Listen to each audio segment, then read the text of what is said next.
उलमा-ए-किराम से मेरा ये क्वेश्चन है, मेरी बेटी थी 1 दिन की, वो मेरे चचा ने अडॉप्ट कर ली मुझसे। अच्छा।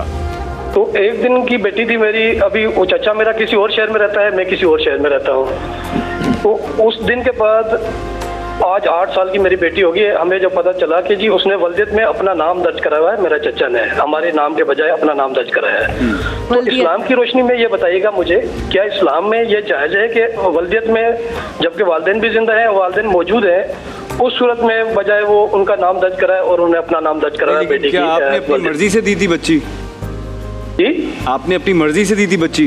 बच्ची हमने अपनी मर्जी से दी है, सारा कुछ और मामला हमारे तय हुए थे कि जी वल्दियत सारा कुछ हमारी होगी। अच्छा। जो गार्डनर है वो आप बने भले बच्ची के, लेकिन अभी जब हमने उनसे बहस की कि जी वल्दियत में इस्लाम की रोशनी में ये है कि जी नाम वालिद जब जिंदा है या नहीं भी है तो वल्दियत में नाम वालिदा का आना चाहिए। बिल्कुल सही है। जी, हमारे यहाँ इसमें वाज़ेह अहकामात मौजूद है। मुतबन्ना का ये मसला है कि हमारे यहाँ वल्दियत तब्दील नहीं की जाएगी। बेहतर बात तो ये है कि बच्ची इस तरह देनी भी नहीं चाहिए, ठीक है ना। लेकिन अब क्योंकि एक म्यूचुअल अंडरस्टैंडिंग से आपकी एक बात तय हो गई है तो उसके अंदर बहरहाल वल्दियत चेंज नहीं होगी, वही रहेगी।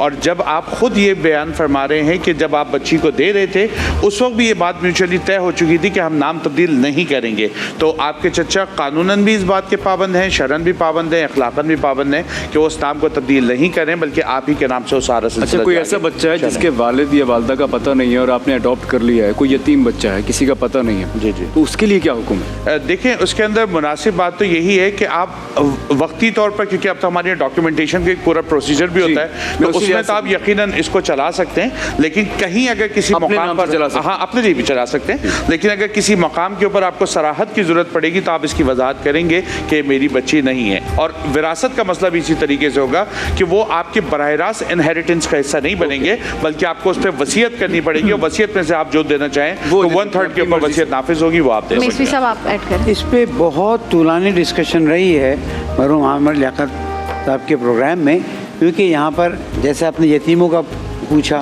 यहाँ तो चचा ने किया है तो महरम है तो मसला नहीं है, वैसे किसी को दे देते हैं और अब तो उसके भी सामने स्कैंडल भी सामने आ गए हैं। हुकूमत ने एक ऑप्शन रखा है गार्जियन का।